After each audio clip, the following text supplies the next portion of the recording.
What is going on, everyone? I am back once again for another video after 2 months of being away. Yeah, I'm sorry. I know you guys love me. I know you love me so much. So seeing me away for 2 months has just been terrible.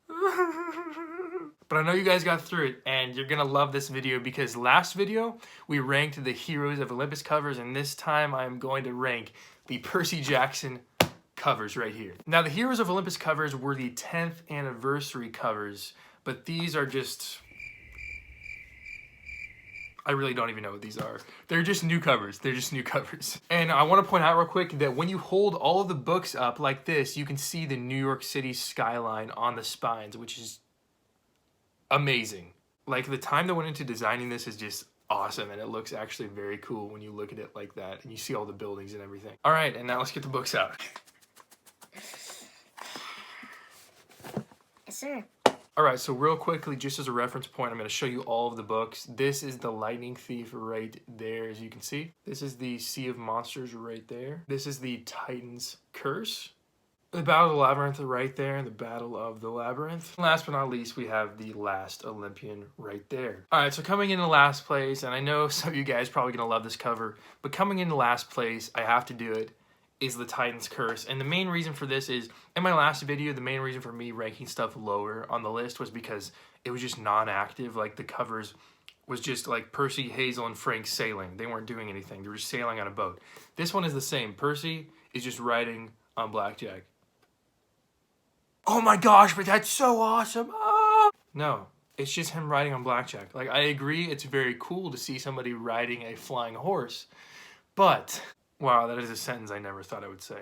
It's very cool, but it's just very non-active. He's just riding on a horse, and I'm not even sure where he's going right now. Maybe he's flying to Mount Tamalpais or something. I'm really unsure. You can see two horses in the back there, two Pegasi in the back there. I gotta be honest, I don't remember who those people are. I haven't read this book in a while, so... but yeah, that has to come in number 5 because I mean, come on. It's very non-active. All right, and then coming in at number 4, we're gonna have this guy right here, The Last Olympian, and it really pains me to do this too because I think this is the best book of the series. The best text, it has the best text, it has the best reading. I really don't know where I'm going with this. It's just the best book, but the cover is unfortunately the 4th best. Once again, it's just like the Titan's Curse. Percy is riding on a Pegasus, and I'm not even sure where exactly he's going. I really don't remember the scene. If you know this, if you know the Titan's Curse scene, if you know this scene, tell me in the comments below because I really am unsure. But he's just riding a Pegasus through New York. I mean, I love the book cover, kind of iffy. It's a great cover, but is it as good as the other 3 that are above it? Not really. Not really. Not really. Coming in at number 3, smack dab in the middle, is the original, the Lightning Thief. This cover is actually a lot more active than the first 2 that I mentioned. Percy standing on some kind of statue. I really am unsure of what that statue is. I think somebody told me in the comments of another video, but if you know what that statue is, let me know because I totally forgot. It looks like it kind of might be a Colossus of Zeus or something, but I'm pretty sure that was not in the book. That is crazy. I really don't remember what that is. Please tell me in the comments if you know. This cover does look very cool. I mean, he's just standing. It looks like he's like surfing the statue or something across the water. And you can see New York and the skyline, of course, again, which has been kind of a theme between the first 3 books on this list. New York's always in the skyline. Hey, look, I didn't realize that. There's even lightning in the sky right up there. Lightning. So that's a good little detail that shows Zeus is kind of mad at Percy. That's very cool. Yeah, that comes in at number 3. All right, and number 2, and I don't know how this got to number 2 because this book for me is my least favorite book. Albeit it's a very good book, but it's just my least favorite book among the series. But it's my second favorite cover. It is the Sea of Monsters. This cover just looks awesome. You can see Clarice's ship down there sailing. You can see the cliffs on either side. That might be part of Polyphemus' island, or it could be Scylla and Charybdis. You never know. But it's just very cool. Then, of course, you got the one and only Polyphemus up there in the background. And even though this isn't realistic, like this isn't how it happened, Polyphemus isn't that big and he's not looking down on the ship, it's still very cool. This cover is totally awesome. It really, really is. It embodies a lot of what the book is about. It shows you a lot of what is in the actual book. And so for that reason, it's really high on this list in number 2. But coming in at number 1, and I had to do this, it is the Battle of the Labyrinth. This one is just cool. This one, I mean, you have to admit, this one is just freaking cool. First glance, you look at it, you're like, oh, it's a maze. It's a maze. No, look closer.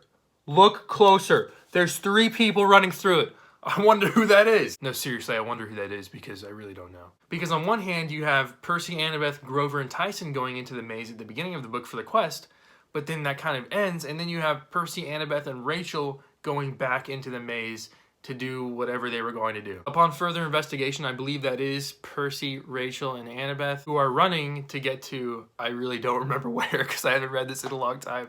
But still, this cover, I mean, you can't beat this. In this series, in these new covers that I got, you cannot beat this one right there.